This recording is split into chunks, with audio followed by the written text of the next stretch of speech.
నమస్తే welcome to LTV news ముందుగా headlines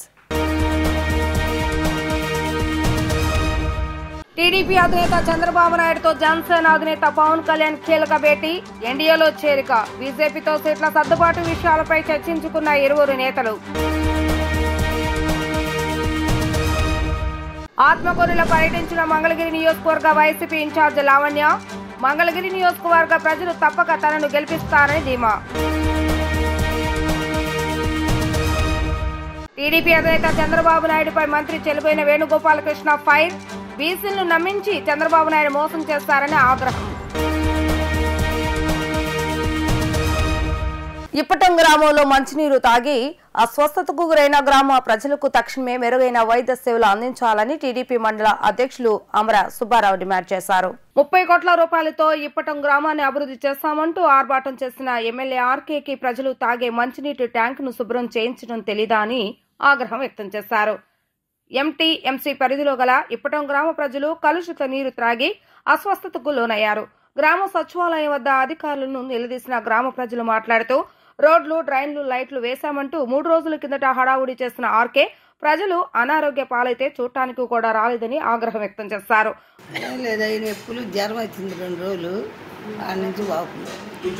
మందులను వాడుతున్నారా? ఎవరు గవర్నమెంట్ ఇస్తుందా లేకపోతే మన ప్రైవేట్ మందులు? ఎలా ఉంటుంది? నొప్పులు ఉంటున్నాయా లేకపోతే మంటలు కానీ ఏమైనా ఉంటుంది? వాపు కనపడుతుంది.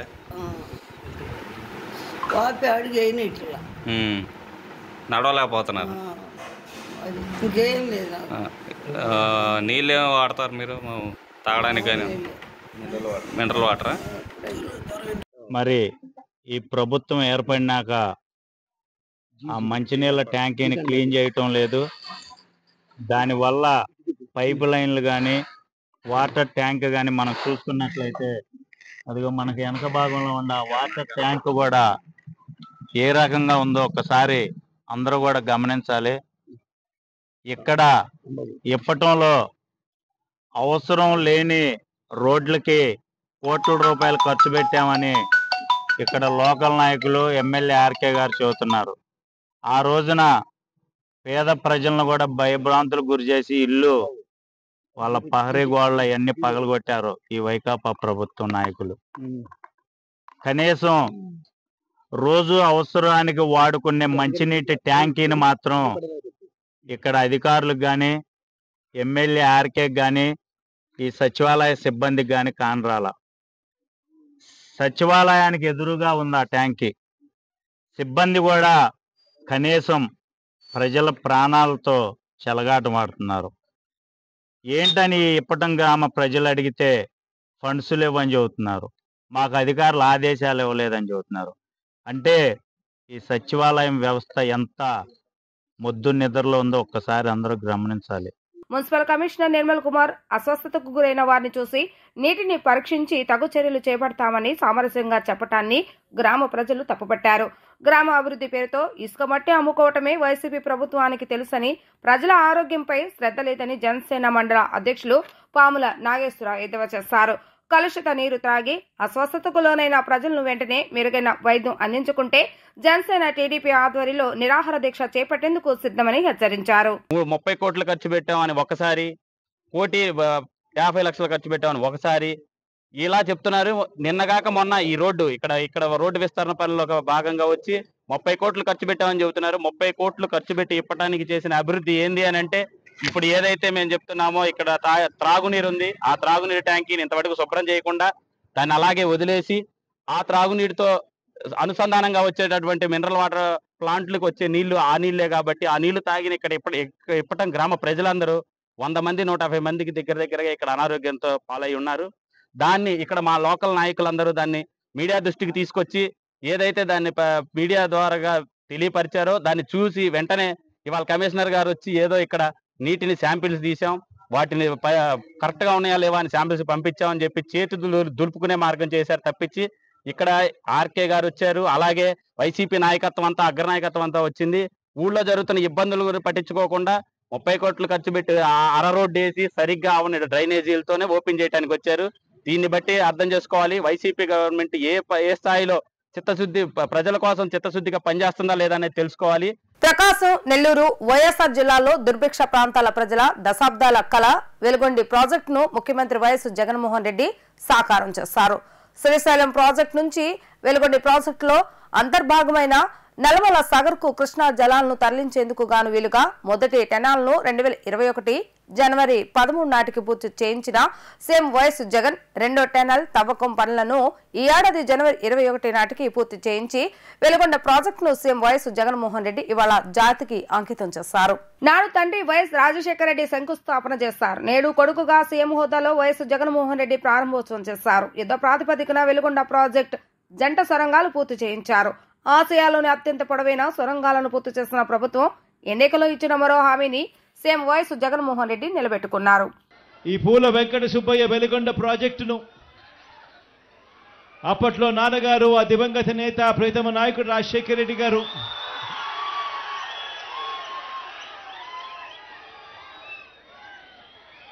ఈ ప్రాజెక్టుకు సంబంధించి ఆయన శంకుస్థాపన చేసి ప్రాజెక్టు పనులు మొదలు పెడితే ఈరోజు ఆయన కొడుకుగా 2 టనళ్లను కూడా, ఒక్కొక్క టనల్లు దాదాపుగా 18 కిలోమీటర్లు పైచిలుకు ఉన్న ఈ టనళ్లను 2 టనళ్లను ఆయన కొడుకే పూర్తి చేయడం, ఆయన కొడుకే జాతికి అంకితం చేయడం నిజంగా ఇది దేవుడు రాసిన స్క్రిప్టే అని చెప్పడానికి ఇంతకన్నా వేరే నిదర్శనమే అవసరం లేదు. ఫ్లోరైడ్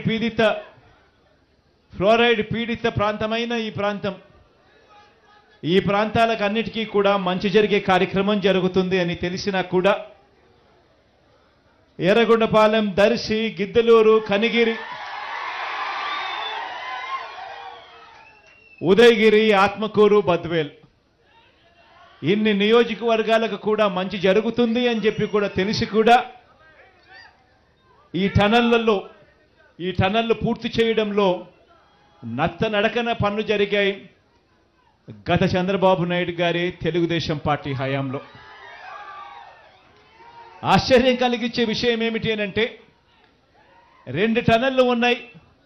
ఒక్కొక్కటి 18.8 కిలోమీటర్ల టనల్ పొడవు ఉంటే 2 టనళ్లు 18.8 ఇంటూ 2 టనళ్లు అని అంటే దాదాపుగా 37 కిలోమీటర్ల టనల్ అయితే 37.6 కిలోమీటర్ల టనల్ లెంత్ అవుతే టీడీపీ అధినేత చంద్రబాబు నాయుడు, జనసేన అధినేత పవన్ కళ్యాణ్ మధ్య కీలక భేటీ జరిగింది. వీరిద్దరి మధ్య ముఖ్యంగా 3 అంశాలపై గంటన్నర పాటు చర్చలు జరిగాయి.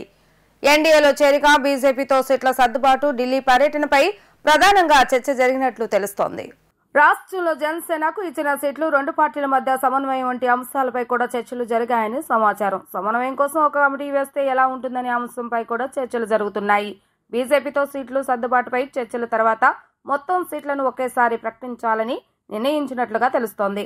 3వ ఉమ్మడి సభ ఎక్కడ ఏర్పాటు చేయాలనే అంశంపై కూడా సమాలోచనలు జరుగుతున్నాయి. ఉమ్మడి మేనిఫెస్టో వెంటనే సిద్ధం చేసి విడుదల చేయాలని నిర్ణయం తీసుకోవడం జరిగింది. ఈ క్రమంలోనే ఇవాళ మధ్యాహ్నం చంద్రబాబు నాయుడు ఢిల్లీకి వెళ్లనున్నారు. జగన్మోహన్ రెడ్డి సారథ్యంలో మంగళగిరి వైసీపీ ఇన్ఛార్జిగా బాధ్యతలు చేపట్టిన మరుగుడు లావణ్యను అత్యధిక మెజారిటీతో గెలిపించాలని ఎమ్మెల్సీ మరుగుడు హనుమంతరావు పిలుపునిచ్చారు. మంగళగిరి నియోజకవర్గంలో మరుగుడు లావణ్యను గెలిపించేంత వరకు నాయకులు, కార్యకర్తలు, అభిమానులు కృషి చేయాలని విజ్ఞప్తి చేశారు. కోలాహలంగా మంగళగిరి వైసీపీ ఇన్ఛార్జ్ మరుగుడు లావణ్య పాదయాత్ర ప్రారంభమైంది. ఆత్మకూరులోని గణపతి నగర్ వినాయకుని ఆలయంలో ఎమ్మెల్యే ఆళ్ల రామకృష్ణారెడ్డి, ఎమ్మెల్సీ మరుగుడు హనుమంతరావు, మాజీ శాసనసభ్యులు Kandru Kamala, YCP Mangalagiri in charge Lavanya, Tadepalli YCP Vemareddy పాల్గొని స్వామివారికి ప్రత్యేక పూజలు నిర్వహించారు. ఈ కార్యక్రమంలో భాగంగా మంగళగిరి ఎమ్మెల్యే ఆర్కే మాట్లాడుతూ ఎస్సీ, ఎస్టీ, మైనార్టీలకు ప్రాధాన్యత ఇస్తూ అంబేద్కర్ ఆశయాలకు అనుగుణంగా జగన్ ప్రభుత్వం రాష్ట్రాన్ని పరిపాలిస్తుందని తెలియజేశారు. బీసీలకు ప్రాధాన్యత ఇస్తూ మరుగుడు లావణ్యను మంగళగిరి అభ్యర్థిగా జగన్ నియమించారని అన్నారు. రాష్ట్రాన్ని అభివృద్ధి చేస్తూ పేద, బడుగు, బలహీన వర్గాలకు సంక్షేమ పథకాలను అందిస్తున్న జగన్మోహన్ రెడ్డి ప్రభుత్వాన్ని రానున్న ఎన్నికల్లో ఖచ్చితంగా ప్రజలు గెలిపించి తీరుతారని ధీమా వ్యక్తం చేశారు. మరుగుడు లావణ్యను అత్యధిక మెజారిటీతో మంగళగిరిలో గెలిపించుకునే బాధ్యత మనపై ఉందని అన్నారు. అనంతరం మరుగుడు లావణ్య మాట్లాడుతూ బీసీ అభ్యర్థి అయిన నన్ను మంగళగిరి నియోజకవర్గ ప్రజలు సపోర్ట్ చేసి గెలిపించాలని కోరారు. గౌరవ ముఖ్యమంత్రి జగన్మోహన్ రెడ్డి గారు బీసీల పట్ల, ఎస్సీల పట్ల, మైనార్టీల పట్ల ఈ సమాజంలో డాక్టర్ బాబాసాహెబ్ అంబేద్కర్ గారు ఇచ్చినటువంటి రాజ్యాంగం ప్రకారం ఎస్సీ, ఎస్టీ, బీసీ, మైనార్టీలకు రాజ్యాధికారాన్ని కట్టబెట్టే దిశగా తీసుకున్నటువంటి ఆయన నిర్ణయానికి మద్దతుగా మంగళగిరి నియోజకవర్గ వైఎస్ఆర్ కాంగ్రెస్ పార్టీ కార్యకర్తలు, అభిమానులు అందరూ కూడా ప్రజలు పెద్ద ఎత్తున ఇక్కడికి వచ్చి తరలి వచ్చి జగనన్న నిర్ణయించినటువంటి నిర్ణయానికి అందరూ కూడా కట్టుబడి ఆ రోజున దివంగత మహానేత రాజశేఖర రెడ్డి గారు ఎలాగైతే చేనేత సామాజిక వర్గాలకి అండగా నిలబడ్డారో అంతకు మించి ఈ రోజున గౌరవ ముఖ్యమంత్రి జగన్మోహన్ రెడ్డి గారు ఇప్పటికే ఈ గడిచిన 5 సంవత్సరాల్లో ఎస్సీ, ఎస్టీ, బీసీ, మైనార్టీలకు ఎంత సేవ చేశాడో, ఎంత సంక్షేమాన్ని, అభివృద్ధిని అందించాడో మనందరం కూడా చూసాం. జగనన్న నిర్ణయానికి మద్దతుగా ఈ రోజున మరి మంగళగిరి సీటుని బీసీ చేనేత సామాజిక వర్గాలకి కేటాయించడం, అందులో మరీ ముఖ్యంగా ఒక మహిళకు కట్టబెట్టడం అని అంటే జగనన్న నిర్ణయాన్ని ప్రతి ఒక్కళ్ళం కూడా మనస్ఫూర్తిగా హర్షిస్తా ఉన్నాం. దానిలో భాగంగా ఈ రోజున మరి శ్రీమతి మురుగుడు లావణ్య గారికి మద్దతు తెలుపుతూ అందరం కూడా ఆమె గారు ఈ రోజు నుంచి చేపట్టబోతున్నటువంటి మంగళగిరిలో ఇంటింటి ప్రచారానికి మేమందరం కూడా పాల్గొని జగనన్న నిర్ణయం సరైన నిర్ణయం, బీసీలు అందులో మరీ ముఖ్యంగా మహిళలు ముందుకు రావాలి, వాళ్ళైతేనే ఇవాళ వాళ్ళ సామాజిక వర్గానికి సంబంధించినటువంటి సమస్యల్ని గౌరవ ముఖ్యమంత్రి దృష్టికి, ప్రభుత్వం దృష్టికి తీసుకువస్తారు అనే నిర్ణయాన్ని మేమందరం కూడా స్వాగతిస్తూ ఈ రోజు నుంచి కూడా మరి పూర్తిగా మంగళగిరి నియోజకవర్గంలో ప్రతి ఇంటికి వెళ్లి ఈ 5 సంవత్సరాల కాలంలో జగనన్న ఏ విధంగా అభివృద్ధి సంక్షేమం మా మంగళగిరికి చేసి చూపించాడు, దాన్ని కొనసాగిస్తూ వాళ్ళందరికీ వివరించుకొని మా అభ్యర్థి అయినటువంటి వైఎస్ఆర్ కాంగ్రెస్ పార్టీ అభ్యర్థి అయినటువంటి శ్రీమతి మురుగుడు లావణ్య గారిని అత్యధికమైనటువంటి ఓట్ల మెజార్టీతో గెలిపించాలని మేము ప్రజలందరినీ అభ్యర్థించడానికి ఈ రోజు నుంచి కూడా ప్రచారం చేయబోతా ఉన్నామని చెప్పి తెలియజేసుకుంటూ, ఒక మహిళకి అందులో బీసీ వాళ్ళని ఇట్లా ఎంకరేజ్ చేయటం మాకందరికి చాలా సంతోషంగా ఉంది. నియోజకవర్గంలో అందరం కలిసి ఐకమత్యంగా గెలిపించుకుంటాం ఈ సీటుని ఖచ్చితంగా. అందరూ నాకు అండగా ఉంటారని, అందరూ జగనన్నకి సపోర్ట్ గా ఫ్యాన్ గుర్తుకు ఓటేసి నన్ను జగనన్నని గెలిపిస్తారని నమస్కరిస్తాను. మంగళగిరి నిడమ రోడ్లో గల మార్కెట్ యార్డ్ ఆవరణలో ఉదయం 8 గంటలకు జిల్లా ప్రజా ఆరోగ్య పరిరక్షణ సమితి ఆధ్వర్యంలో శంకర కంటి హాస్పిటల్ జిల్లా అంధత్వ నివారణ కమిటీ సహకారంతో ఈ నెల 10వ తేదీన ఉచిత కంటి వైద్య శిబిరం నిర్వహిస్తున్నట్లుగా మంగళగిరి నియోజకవర్గ సిపిఐ కార్యదర్శి చిన్ని తిరుపతయ్య తెలిపారు. మంగళగిరి నగరంలోని సిపిఐ కార్యాలయంలో ఉచిత కంటి వైద్య శిబిరానికి సంబంధించిన కరపత్రాన్ని ఆవిష్కరించారు. ఈ సందర్భంగా తిరుపతయ్య మాట్లాడుతూ మంగళగిరి నిడమరు రోడ్లో గల మార్కెట్ యార్డ్ ఆవరణలో 10వ తేదీన ఉదయం 8 గంటలకు ఉచిత కంటి వైద్య శిబిరం ప్రారంభమవుతుందన్నారు. మంగళగిరి, తాడేపల్లి పట్టణాలు, మంగళగిరి, తాడేపల్లి, దుగ్గిరాల, తుళ్లూరు, పెదకాకాని, తాడికొండ తదితర మండలాలకు చెందిన ప్రజలు ఈ అవకాశాన్ని వినియోగించుకోవాలని విజ్ఞప్తి చేశారు. ఈ సందర్భంగా డాక్టర్ కె సత్యనారాయణ మాట్లాడుతూ సామాజిక బాధ్యతగా పేదలకు ఉచితంగా వైద్య సేవలు అందించాలనే ఉద్దేశంతో ఉచిత వైద్య శిబిరాలను నిర్వహిస్తున్నామని తెలిపారు. మొట్టమొదటిగా మంగళగిరి నగరంలోని ఐబిఎన్ భవన్ ప్రెస్ క్లబ్ లో డాక్టర్ సత్యనారాయణ ప్రారంభించారని, భవిష్యత్తులో ప్రాంతాలను ఎంపిక చేసుకుని ఈ ఉచిత శిబిరాలను కొనసాగిస్తామన్నారు. అనంతరం ప్రెస్ క్లబ్ ప్రధాన కార్యదర్శి దయాకర్ మాట్లాడుతూ జర్నలిస్టులకు నిత్యం ఎంత ఒత్తిడి ఉంటుందని, దీనిని అధిగమించేందుకు గాను ప్రతి ఒక్కరూ పరీక్షలు చేపించుకోవడం వల్ల ఆరోగ్య సమస్యలు తెలుసుకోవచ్చని అన్నారు. జర్నలిస్టులకు వైద్య పరీక్ష నిర్వహించి సూచనలు, సలహాలు ఇచ్చినందుకు గాను డాక్టర్ సత్యనారాయణకు ధన్యవాదాలు తెలియజేశారు. ఈ క్యాంపులు గత సిపిఐ పార్టీ ఎన్నో క్యాంపుల్ని నిర్వహించింది. మంగళగిరి చుట్టుపక్కల ఈ నియోజకవర్గంలోని గ్రామాల్లో, అదేవిధంగా మంగళగిరి పట్టణంలో ఎన్నో క్యాంపులు నిర్వహించింది. దానిలో భాగంగా ఈ నెల 10వ తారీఖున ఈ మెడికల్ క్యాంపుని సిపిఐ పార్టీ ఆధ్వర్యంలో నిర్వహిస్తున్నాం. మరి ఈ క్యాంపుని ప్రతి ఒక్కరు కూడా సద్వినియోగం చేసుకోవాలి. ఎందుకంటే క్యాంపుని వచ్చినటువంటి వాళ్ళందరికీ కూడా అన్ని వస్తువులు ఏర్పాటు చేయటం, మరి శంకర్ కంటి హాస్పిటల్ అనుభవమైనటువంటి డాక్టర్ చేత పరీక్షలు చేసి శుక్లం ఏ విధంగా ఉంది, ముదిరితే దానికి ఆపరేషన్ చేయాలని పరిస్థితి వస్తే ఆపరేషన్ చేసి వాళ్ళని అదే వాళ్ళ వ్యాన్లో ఒక డేట్ ఇచ్చి ఆ డేట్ ప్రకారం వాళ్ళని తీసుకెళ్లి ఆపరేషన్ చేయడం జరుగుతుంది. ఈ ఆపరేషన్లు కూడా ఎంతో నైపుణ్యమైనటువంటి డాక్టర్లతో చేస్తారు.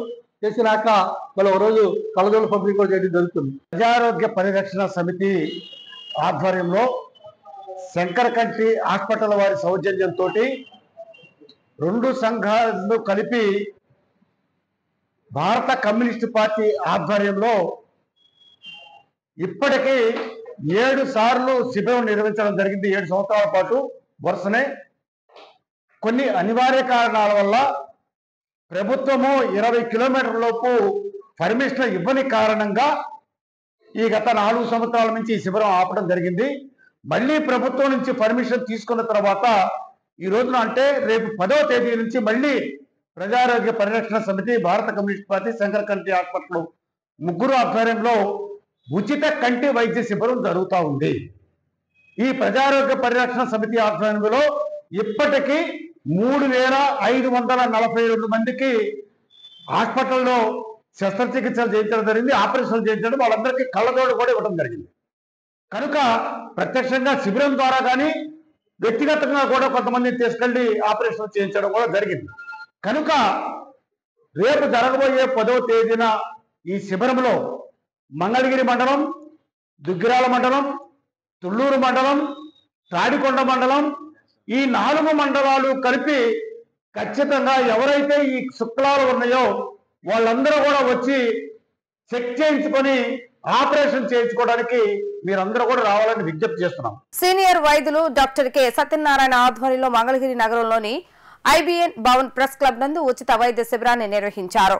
జర్నలిస్టులకు బీపీ, షుగర్, ఇతర వైద్య పరీక్షలు నిర్వహించి తీసుకోవాల్సిన జాగ్రత్తలను డాక్టర్ కె సత్యనారాయణ తెలియజేశారు. అంటే బీపీ ఎంత ఉంది, మీకు షుగర్ ఎంత ఉంది, ఇలా ఉన్నప్పుడు మీరు తీసుకోవాల్సిన జాగ్రత్తలు ఏమిటి, ట్రీట్మెంట్ ప్యాటర్న్స్ ఎలా ఉండాలి, ఎన్నాళ్ళకి ఒకసారి పరీక్ష చేయించుకోవాలి అనే ఉద్దేశంతో నేను కొంతమంది టీంని తయారు చేసుకుని ఉచితంగా కొన్ని సెక్టర్స్లో, అంటే ప్రస్తుతానికి ఈవేళ మొదలెట్టడం మొట్టమొదటి ప్రోగ్రాము ప్రెస్ క్లబ్లో మన మీడియా పీపుల్కి, జర్నలిస్టులతో మొదలెట్టాము. సో వారిలో ఎంతమందికి ఇట్లా బీపీ, షుగర్లు ఉన్నాయి, వాళ్ళకి అంతకుముందు తెలియకుండా, ఒకవేళ వాళ్ళ కుటుంబ సభ్యులు ఏమైనా ఉంటే వీళ్ళు తీసుకోవాల్సిన జాగ్రత్తలు ఏమిటి, ఇలాంటి వాటన్నిటినీ అవగాహన కల్పించి కొన్ని గ్రూప్స్ వరకు చేస్తే వీరు వాళ్ళ కుటుంబాల్లో కానీ వాళ్ళ బంధువులకు కానీ మేము ఇచ్చే ఇన్ఫర్మేషను అవగాహన కనుక చేయగలిగితే ఇది స్ప్రెడ్ అవుతూ ఉంటుంది. చాలామంది కుటుంబాలకి, జనరల్ పబ్లిక్ కూడా చాలా ఉపయోగంగా ఉంటుందనే ఉద్దేశంతో ఈ ప్రోగ్రామ్ స్టార్ట్ చేస్తున్నాము. కాబట్టి ప్రజలందరూ సద్వినియోగం చేసుకుని మేము కొన్ని ప్రోగ్రామ్స్ చార్టెడ్ అవుట్ చేసుకుని ఇన్ఫార్మ్ చేస్తూ ఉన్నాము. అలాంటి పరిస్థితుల్లో మీరు వచ్చి తెలుసుకుని ఉపయోగం పొందగలరని ఆశిస్తూ ఉన్నాను. స్ట్రెస్ ఫీల్ అవుతూ చాలా మందికి షుగర్, బీపీలు సర్వసాధారణంగా వస్తూ ఉన్న ఈ నేపథ్యంలో వీటికి ఎలాంటి ట్రీట్మెంట్ తీసుకోవాలి, వీటి మీద ఎలాంటి అవగాహన ఉండాలి అనే దాని మీద మన మీడియా వారిని గుర్తించి ఈ program Bhavani super speciality hospital team వారు, మన సత్యనారాయణ గారు వాళ్ళ టీం బృందం ఏర్పాటు చేసినందుకు వారికి ప్రత్యేకంగా ధన్యవాదాలు తెలియజేస్తున్నాం. అలాగే ఈ అవేర్నెస్ వచ్చి అందరూ కూడా ఈ షుగరు, బీపీ కంట్రోల్ చేసుకుంటూ మంచి జీవితాన్ని జీవించాలని కోరుకుంటున్నాం. అందులో భాగంగా ఈ కార్యక్రమాన్ని ఇంకా ముందుకు తీసుకెళ్లాలని డాక్టర్ గారికి తెలియజేసుకుంటూ మీడియా వారి తరఫున కృతజ్ఞతలు. టీడీపీలో చేరినందుకు ఎంతో సంతోషంగా ఉందని గుమ్మనూరు జయరాం తెలిపారు. గతంలో తెలుగుదేశంలో పనిచేస్తానని మళ్లీ పార్టీలో చేరినందుకు సంతోషంగా ఉందన్నారు. బడుగులకు స్వతంత్రం రావాలని ఆకాంక్షించారు. బీసీల సంక్షేమం కోసం తెలుగుదేశం పార్టీ పనిచేస్తుందన్నారు. జైహో బీసీ సభలో మంత్రి గుమ్మనూరు జయరాం టీడీపీ అధినేత చంద్రబాబు నాయుడు సమక్షంలో పార్టీలో చేరారు. చంద్రబాబు నాయుడు ఆయనను పార్టీ కండువా కప్పి సాదరంగా ఆహ్వానించారు. జయరాం చేరికను పవన్ కళ్యాణ్ స్వాగతించారు. టికెట్లు బడుగులకిచ్చి అగ్ర కులాలకు ఇన్ఛార్జీలు ఇస్తే స్వతంత్రం ఉంటుందా అని ప్రశ్నించారు. ఈ సందర్భంగా ఆయన మాట్లాడుతూ చంద్రబాబు నాయుడు మళ్లీ ముఖ్యమంత్రి అయితేనే రాష్ట్రం అభివృద్ధి చెందుతుందన్నారు. బీసీల సంక్షేమం కోసం తెలుగుదేశం పార్టీ పనిచేస్తుందన్నారు. ఒక పిక్చర్ లో చెప్తుంటా, చిన్నతనములోనే పుట్టినప్పుడు ఆ పిల్లవాడు తప్పిపోయిన తర్వాత 15 సంవత్సరాలు అయిన తర్వాత చిరు మీసం వేసుకొని ఆ గ్రామానికి వస్తే ఎంత సంతోషంగా ఉంటుందో నాకు కూడా అదే సంతోషంగా ఉందని చెప్పి ఈ సందర్భంగా మనవి చేసుకుంటున్నా.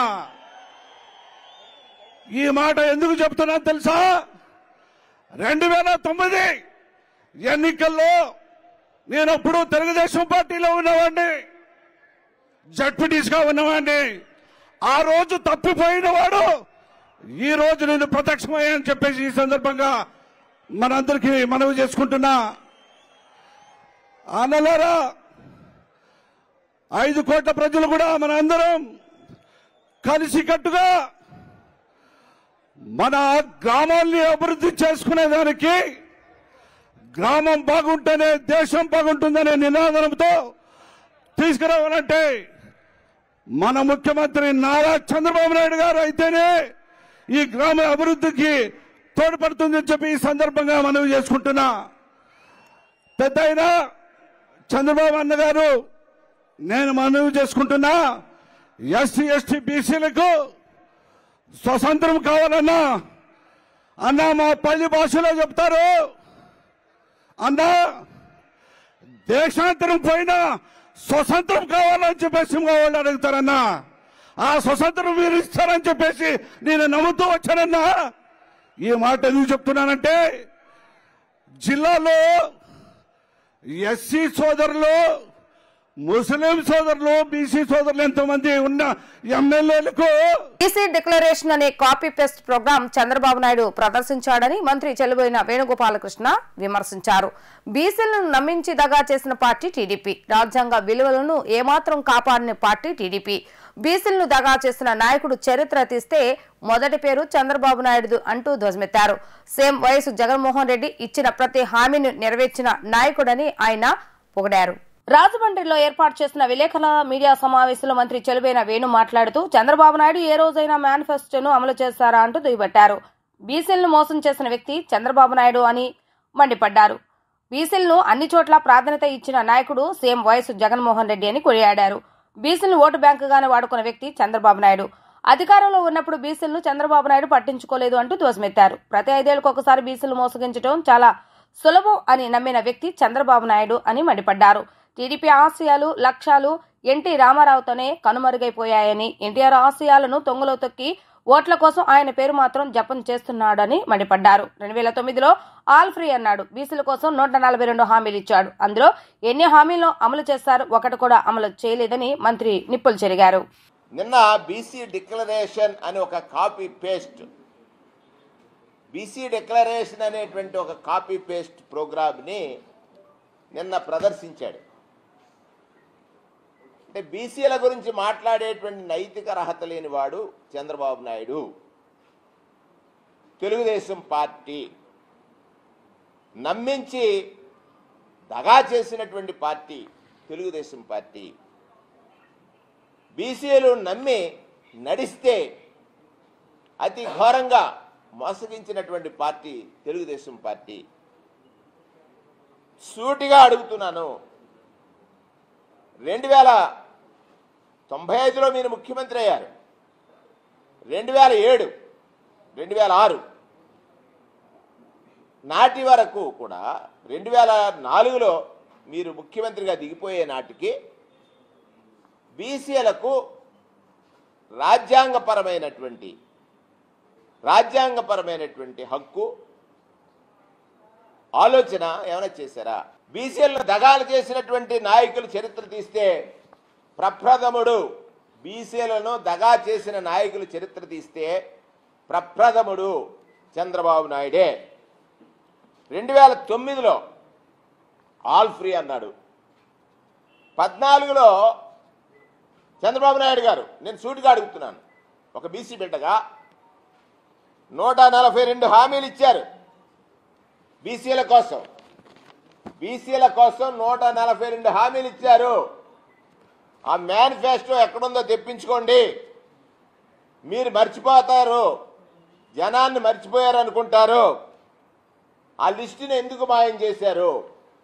అందులో ఎన్ని హామీలను మీరు అమలు చేశారో ఒకసారి సూటిగా అడుగుతున్నాను. ఆ వేదిక మీద కూర్చున్నటువంటి అచ్చెన్నాయుడు గారు, ఆ వేదిక మీద కూర్చున్నటువంటి బీసీలు ఎవరైతే మాట్లాడుతున్నారో వారందరినీ కూడా అడుగుతున్నాను, 2014లో 142 హామీలు ఇచ్చి ఎన్ని హామీలు అమలు చేశారు? నేను విశాఖలోనే ఉంటాను. నేను ఈసారి విశాఖలోనే ప్రమాణ స్వీకారం చేస్తాను. విశాఖకు అత్యంత ప్రాధాన్యత ఇస్తాను. ఈ నగరాన్ని ఒక గ్లోబల్ సిటీగా తీర్చిదిద్దుతాను అని చెప్పడం ద్వారా ముఖ్యమంత్రి వైఎస్ జగన్మోహన్ రెడ్డి ఒక క్లారిటీ ఇచ్చేశారు. రానున్న ఎన్నికల్లో గెలుపు విషయంలో తనకు ఎలాంటి శేషవిషయాలు లేవని, గెలిచి తీరుతామని చెప్పారు. అంతేకాదు మళ్ళీ ఇక్కడే నేను ప్రమాణ స్వీకారం చేస్తానని కూడా తేల్చి పారేశారు. విశాఖ వేదికగా సీఎం వైఎస్ జగన్మోహన్ రెడ్డి ప్రసంగించిన తీరును ఆయన మాటల్లోనే విందాం. ఇక ఇటు శత్రుకూటమి అయిన టీడీపీ, జనసేన ఇంకా పొత్తులతో పోట్లాడుకుంటున్నాయి. ఎవరికి ఎక్కడ ఏ సీట్లు పోటీ చేసేదెవరు, పోటు పొడిచేదెవరు, ఓట్లు వచ్చేది ఎవరికి అనేది తేల్చుకోలేక సతమతమవుతున్నాయి. మరోవైపు చంద్రబాబు నాయుడు, పవన్ ఇద్దరు ఢిల్లీ పెద్దల వైపు చూస్తూ పొత్తులకు పాకులాడుతున్నాయి. వారు ఇలా దారితెను లేకుండా కళ్లకు గంతలు కట్టుకుని చీకట్లో దొంగాట ఆడుతుండగా ఇటు జగన్ మాత్రం ఎన్నికల మాటను వదిలేసి ప్రమాణ స్వీకారం గురించి మాట్లాడటం ద్వారా తన కాన్ఫిడెన్స్ లెవెల్ ఏ స్థాయిలో ఉందో స్పష్టం చేస్తారు. ఇది వినటానికి సాధారణంగానే ఉండొచ్చు, కానీ గుండెల లోతులో ఎంత దమ్ము, గెలుపు మీద మనసులో ఎంత నమ్మకం, విశ్వాసం లేకపోతే అలా చెప్పగలరు?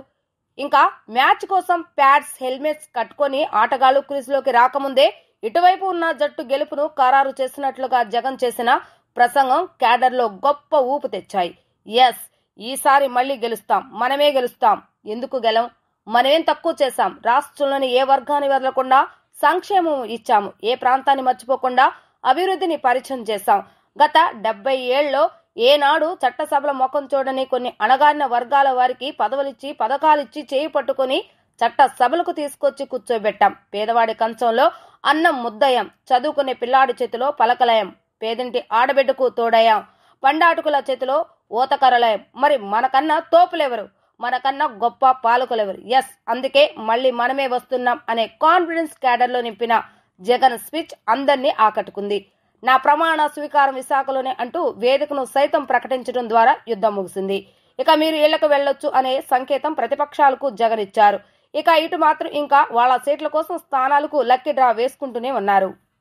Only person standing for Visakhapatnam as executive capital is only me.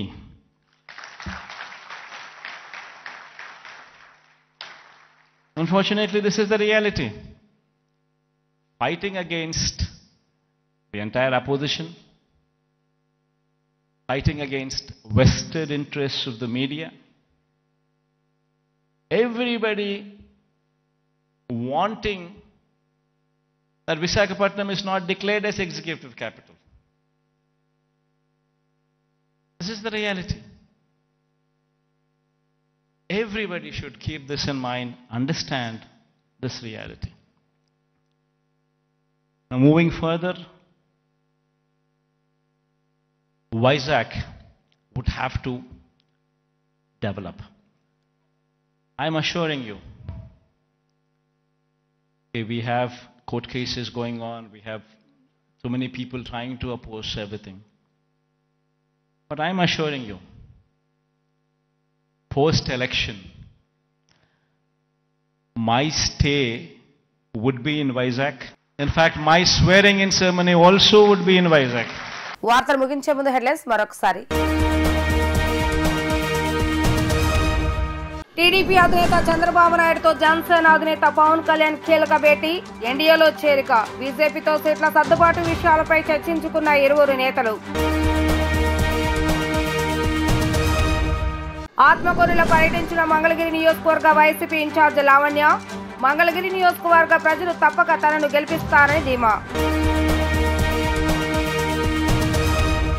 TDP అధినేత చంద్రబాబు నాయుడుపై మంత్రి చెలిపోయిన వేణుగోపాలకృష్ణ ఫైర్, బీసీలను నమ్మించి చంద్రబాబు నాయుడు మోసం చేస్తారని ఆగ్రహం.